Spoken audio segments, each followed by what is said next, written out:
Welcome back to Red Devils TV. This is Manchester United versus Tottenham HotSpur preview. Now, remember to leave a like on the video, subscribe if you are new, and comment down below your predictions for tomorrow's game against Tottenham. Now, the Caraboa Cup, this is for me a great opportunity for Ruben Amorim to kind of rectify what Ten Hag did.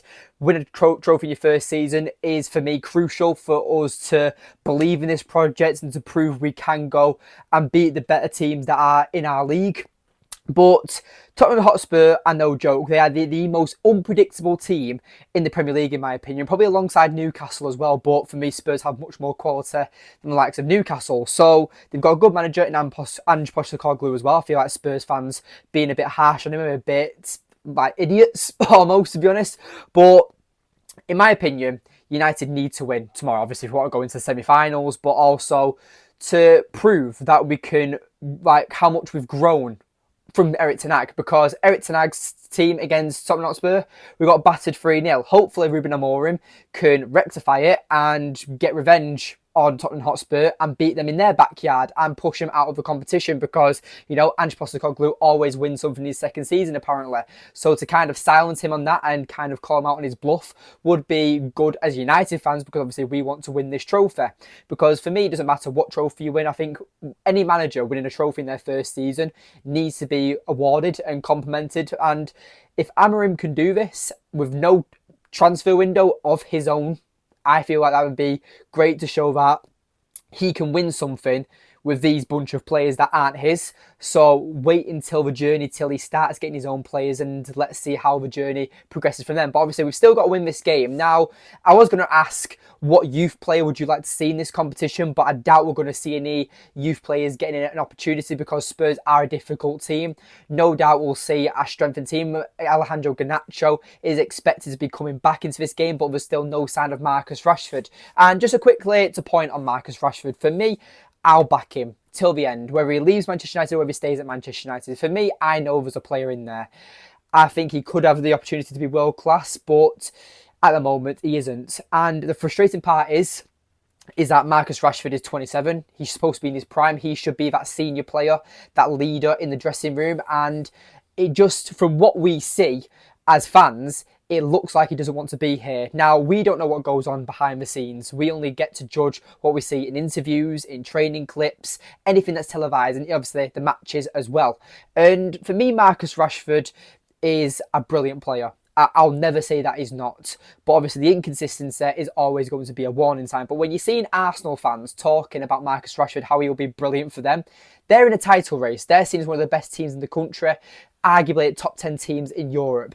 When you've got fans of that club saying that they would love Marcus Rashford, that should be a warning sign that we should be keeping him. But again, that's just my opinion. I think Rashford's a very good player, and we'll have to see how it goes. And I think it'd be a mistake selling Marcus Rashford, in my opinion. But let me know in the comments down below what you think about Marcus Rashford.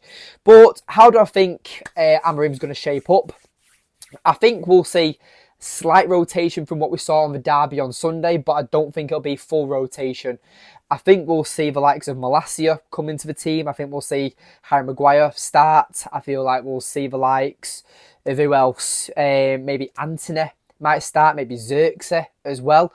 So we'll see, I think, maybe a different change. But how do you beat Spurs? Like, unlike City, where you beat them on the transition, Spurs, you've got to just, like, hammer them constantly. Like, put their defence and midfield under pressure, because the scoring goals isn't an issue for Spurs. It's beating teams on the low block. It's beating teams that outscore them. But at the end of the day, you've got to crucially, like, prioritise set pieces. This is why Arsenal tore them apart, because they were brilliant on set pieces like they are against majority teams. Obviously, United fell victim to that game when we went facing them at the Emirates.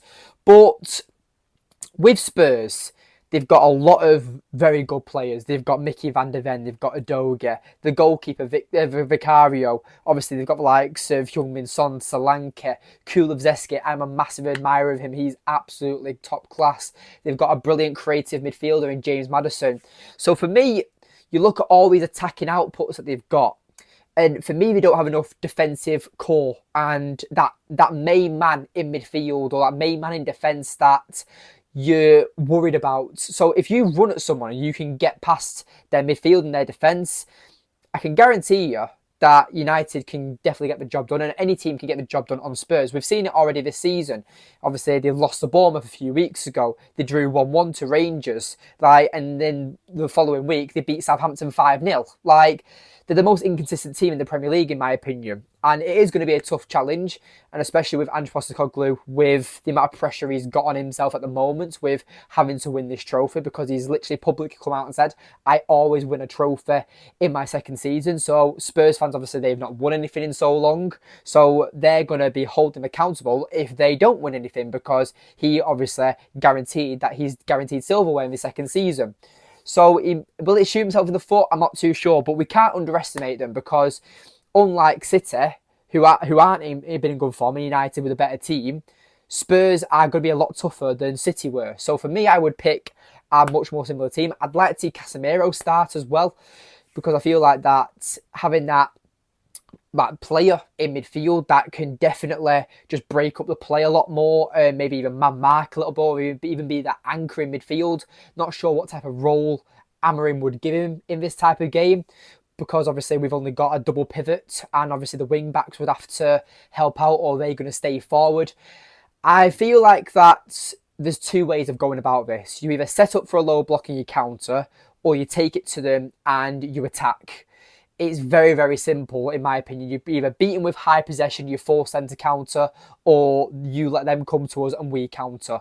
I don't think it's going to be a systematic tactical masterclass from Ruben Amorim or Ange Postecoglou. I think it's going to be sheared down to who wants it more.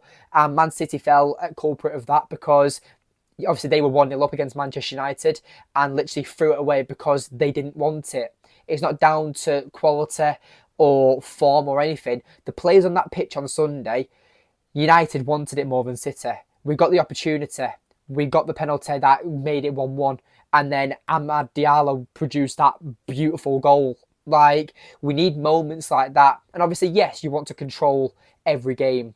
You want to dominate every single game. But unfortunately, that's not what football is all about. You're going to face these bogey teams. And I always feel like Spurs is a bogey team for Manchester United. Rarely they smash us. They smashed us 3-0 at the start of the season. And probably the most recent thrashing after that, or before that, was the 6-1 Jose Mourinho all them years ago. But since then, it's always been a quite close 2-1, 2-2, even 3-2 at times. It's a very tough fixture, United and Spurs, and it's always a good box office one. So if I was a betting man, I'd probably be putting both teams to score in this game, to be honest. So we'll have to see how it shapes up. But Garnacho is expected to be back. I don't know about this situation with Garnacho and Rashford, because I've not really looked too much into it. But from what I'm seeing, it looks like Garnacho's getting an opportunity and Rashford isn't. So we'll have to see over the next few game weeks what unfolds. Will Garnacho stay or go on? Same with Rashford. So we'll have to see how it goes in the end. But let me know the score predictions down below in the comments. If you leave a like on the video, subscribe if you are new, and I'll see you in the next one. Take care.